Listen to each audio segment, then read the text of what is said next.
Assalamualaikum warahmatullahi wabarakatuh. Salam sejahtera untuk kita semua. Hai Sobat Sehat, apa kabar? Semoga dalam keadaan sehat ya. Perkenalkan, nama saya Dr. Anugrah Arisdani, mahasiswi dari program studi Magister Administrasi Rumah Sakit di Universitas Trisakti Indonesia, kelas 41C. Dalam video kali ini, saya akan membahas tentang pelayanan GD dan juga triase. Yuk mari kita bahas.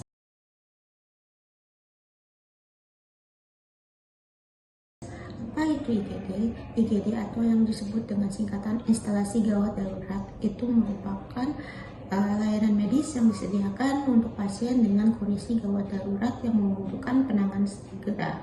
Biasanya IGD beroperasi selama 24 jam dan IGD ini merupakan unit yang garda terdepan daripada di rumah sakit. Dalam penanganannya, IGD dilakukan dengan yang namanya sistem triase.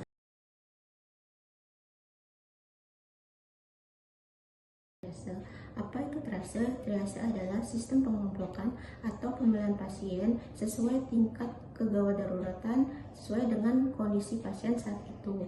Tujuan dari melakukan triase itu adalah memberikan pertolongan dengan cepat dan tepat pada pasien yang kondisi kritis.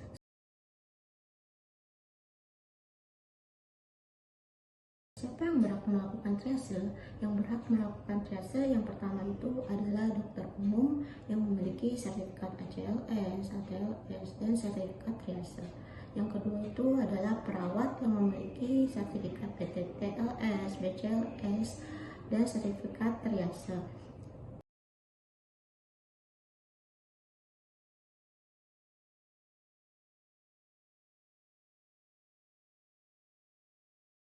Kritis.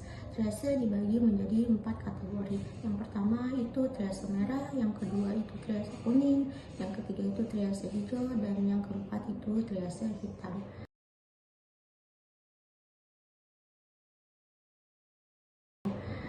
Yang pertama yaitu triase merah. Triase merah atau disebut juga dengan prioritas pertama itu pasien datang dengan gawat darurat yang mengancam jiwa yang harus diberikan pertolongan segera. Biasanya respon timnya 0 sampai 10 menit.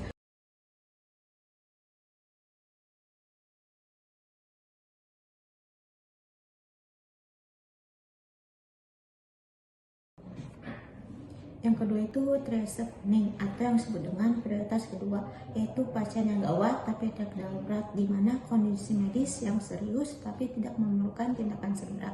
Biasanya responnya 30 menit. Contoh pada pasien yang triase kuning yaitu adalah pasien yang muntah-muntah, diare yang dengan dehidrasi.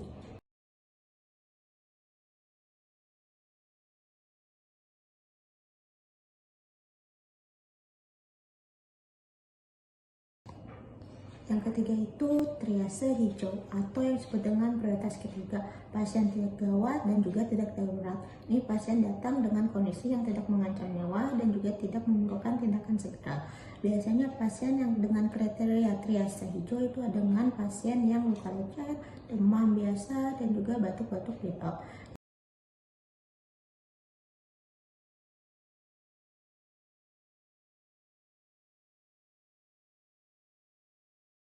Yang keempat itu ada triase hitam atau pasien datang ke UGD yang sudah meninggal atau yang disebut dengan pasien DOA atau death on arrival.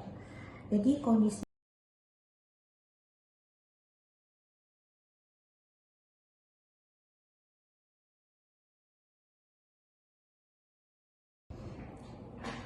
dapat disimpulkan bahwa kondisi pasien yang dapat dilayani IGD yaitu pasien yang kondisi pasien gawat darurat, pasien yang gawat tapi tidak darurat, pasien yang tidak gawat dan juga tidak darurat. Jadi tindakan IGD dilayani berdasarkan tingkat kegawat daruratannya, bukan siapa duluan yang datang. Semoga informasi yang saya berikan dapat bermanfaat. Jangan lupa subscribe and like. Terima kasih.